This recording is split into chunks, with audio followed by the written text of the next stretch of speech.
Hai, Assalamualaikum warahmatullahi wabarakatuh. Untuk kelas kita pada hari ini kita akan belajar sains pada sains tahun 2. Okey, boleh tengok pada muka surat 110. Sebelum ni kita pernah belajar kitaran air semula jadi. Daripada air laut menjadi gumpalan awan dan kemudian menjadi hujan, turun ke bumi menjadi air semula. Okey? Kita tengok pada muka surat 110. Udara berada di sekeliling kita. Okey? Betul atau tidak? Cuma kita sahaja yang tidak nampak udara ataupun oksigen ni. Okey? Udara juga terdapat di dalam air dan di dalam tanah. Okey, tengok. Udara terdiri daripada beberapa jenis gas seperti oksigen dan karbon dioksida. Okey. Oksigen diperlukan oleh benda hidup untuk bernafas. Macam kita perlu oksigen ataupun tidak? Mestilah perlu untuk kita jalani kehidupan sebagai manusia. Okey. Apa lagi yang perlukan oksigen untuk bernafas? Benda hidup memerlukan udara untuk bernafas. Tumbuhan juga bernafas, manusia bernafas, haiwan bernafas, ikan di dalam air pun bernafas. Okey. Semua yang benda hidup memerlukan udara untuk bernafas. Okey?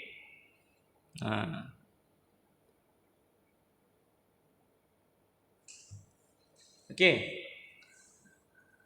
Tumbuh-tumbuhan hijau akan melepaskan oksigen pada manusia. Kita ada kitaran hidup, tumbuh-tumbuhan dan kitaran manusia. Okey, yang tu kita belum belajar lagi.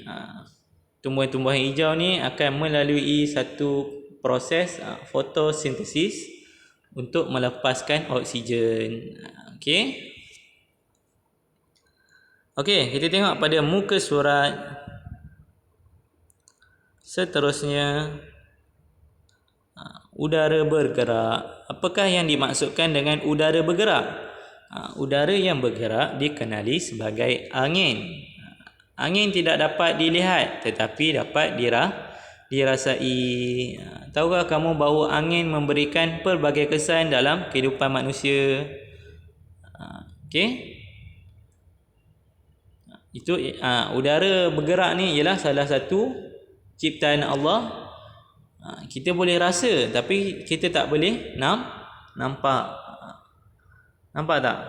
Okey, besarnya keagungan Allah. Okey, kita tengok kesan angin yang membantu kehidupan manusia. Okey, abang, angin sedang bertiup. Inilah masa yang sesuai untuk bermain layang-layang. Angin membantu layang-layang terbang tinggi. Okey. Ibu, bagaimanakah kapal layar boleh bergerak? Kapal layar boleh bergerak sebab ada angin. Okey. Selain daripada itu, apa lagi angin boleh bantu kehidupan manusia? Angin yang bergerak boleh menerbangkan layang-layang dan menggerakkan kapal layar. Okey, selain daripada itu, beri kesan baik angin di dalam situasi berikut. Boleh menjemur pakaian, boleh menjana sumber elektrik. Okey. Okey, kesan angin yang kencang. Apa dia kesan dia? Besarnya ombak. Lebih baik saya pulang dulu, nampak tu. Gambar dalam muka surat 113. Apakah kesan angin yang kencang dalam situasi ini? Angin yang kencang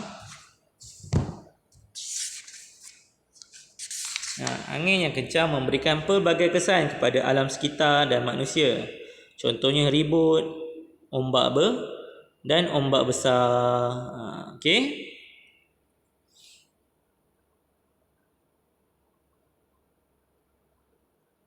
Okey.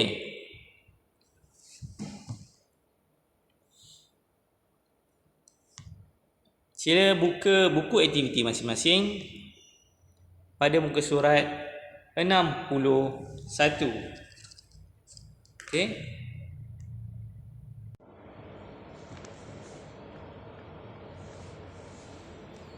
Okey, sila tengok muka surat 61. Okey. Saya uji memerhati kelarutan garam yang diaduk. Okey, alat dan bahan. Okey, 3 bikar sama saiz, sudu kecil, rot kaca dan garam. Okey, langkah-langkah yang pertama, isikan 200 ml air ke dalam setiap bikar A, B dan C. Okey. Yang kedua, masukkan 1 sudu kecil garam ke dalam setiap bikar. Ada 3 bikar sama saiz A, B, C, masukkan garam. Kemudian yang ketiga, aduk air di dalam bikar A dengan laju. Maksudnya jangan tumpahlah. Cuma laju untuk kelarutan garam tersebut. Okey. Dan aduk air di dalam bikar B dengan perlahan. Okey. Lakukan secara serentak. Okey. Seterusnya, yang keempat, biarkan air di dalam bikar C tidak diaduk. 5. Perhatikan garam di dalam setiap bikar. Catatkan pemerhatian di dalam jadual di bawah. Okey, bikar A paling cepat sebab kita kacau dengan laju. Okey. Manakala bikar B cepat sahaja sebab kita pun aduk ataupun kacau. C tidak kacau, mungkin mengambil masa yang lama untuk diaduk, larut di dalam air untuk bikar C. Okey, kita tengok pada soalan yang pertama. Okey, A tadi paling cepat, Ustaz tulis PC sahaja.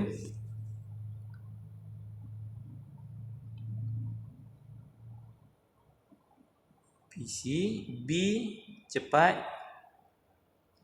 manakala C lambat. Okey, sila tulis penuh di dalam buku aktiviti masing-masing. Okey, soalan yang pertama, garam di dalam bikar. Bikar apa? Bikar C paling lambat kerana tidak diaduk. C tidak diaduk. Okey, seterusnya. Seterusnya, garam yang paling cepat larut ialah garam di dalam bikar A. Okey, tidak diaduk, sila tulis di garisan jawapan yang telah diberikan. Okey.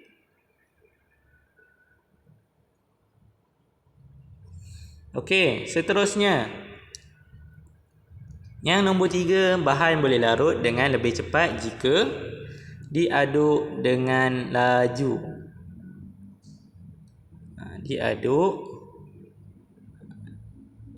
Diaduk dengan laju. Okey. Okey. Pada nombor 3, tidak diaduk ialah pada nombor 1. Okey. Seterusnya kita tengok pada muka surat. Seterusnya, okey, 62, buku aktiviti masing-masing. Yang manakah cepat larut? Tandakan right pada cara yang paling cepat untuk menyediakan minuman coklat. Ceritakan cara kamu menyediakannya. Okey, yang pertama, mestilah guna air panas. Saya akan menggunakan air panas. Boleh tanda air panas. Tulis di sini nanti. Okey. Seterusnya, saya akan menggunakan gula pasir kerana mudah larut. Gula pasir tulis di sini. Mudah larut tulis di sini. Okey. Seterusnya, tidak diaduk ataupun diaduk. Kemudian minum coklat saya diaduk Diaduk kerana apa? Supaya bahan-bahan itu larut di dalam air. Tulis di sini. Di sini. Okey. Itu sahaja kelas kita pada hari ini. Wabillahi taufiq wal hidayah. Assalamualaikum warahmatullahi wabarakatuh.